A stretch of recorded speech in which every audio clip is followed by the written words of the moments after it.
In this video, I'm going to talk you through how to choose and register a web hosting provider. Well, the first thing that you need to do is to find a web host that has a good reputation.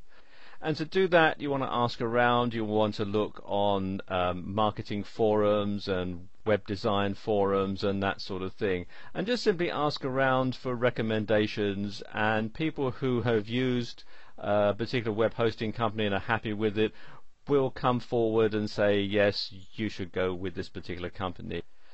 And the next thing, which relates to the first one really, is how reliable your web hosting company is.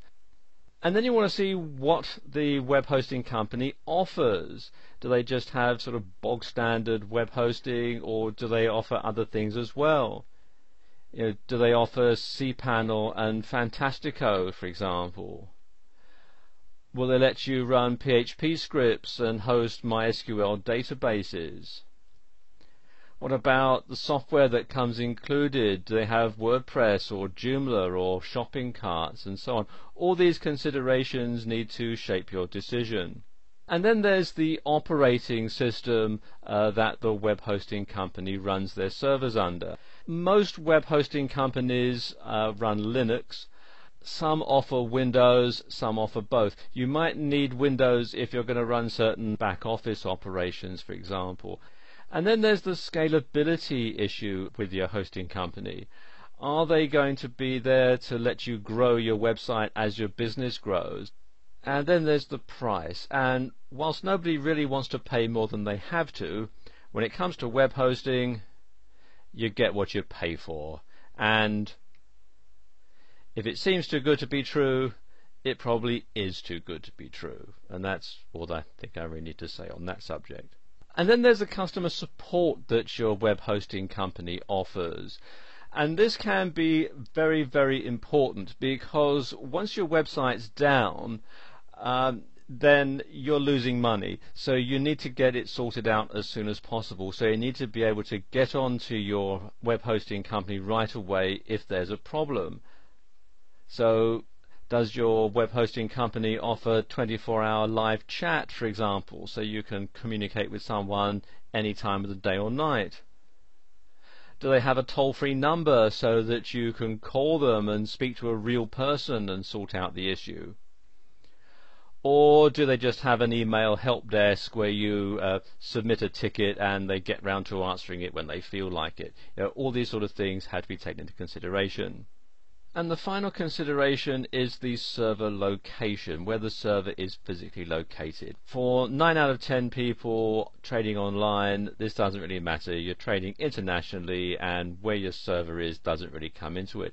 But for some people, it can be a very important consideration.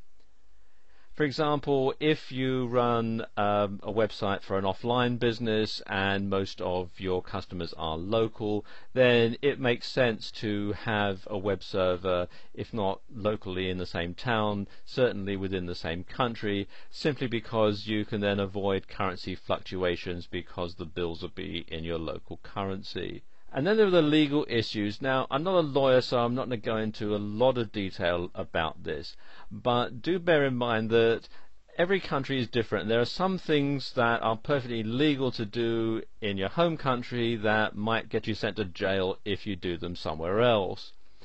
Now, if you have your web hosting in a different country to the one where you live or where your business is based, you need to make sure that your website complies with the laws in both countries. Now, for most people, this isn't an issue at all. But if your website is on what might be considered a contentious subject, for example, you have an online gaming site or an adult website, or you sell products that are regulated like alcohol or pharmaceuticals, or even if you're selling a product that's based on public domain content, copyright laws are different in different countries. So you have to take these into consideration. So if you are in any doubt as to whether the legality of what you're doing in the country where your website is hosted is different from what you are at home, then the best thing to do is to have a web host in your home country, and you could even go so far as to have your domain registration and credit card processing all in your same country as well,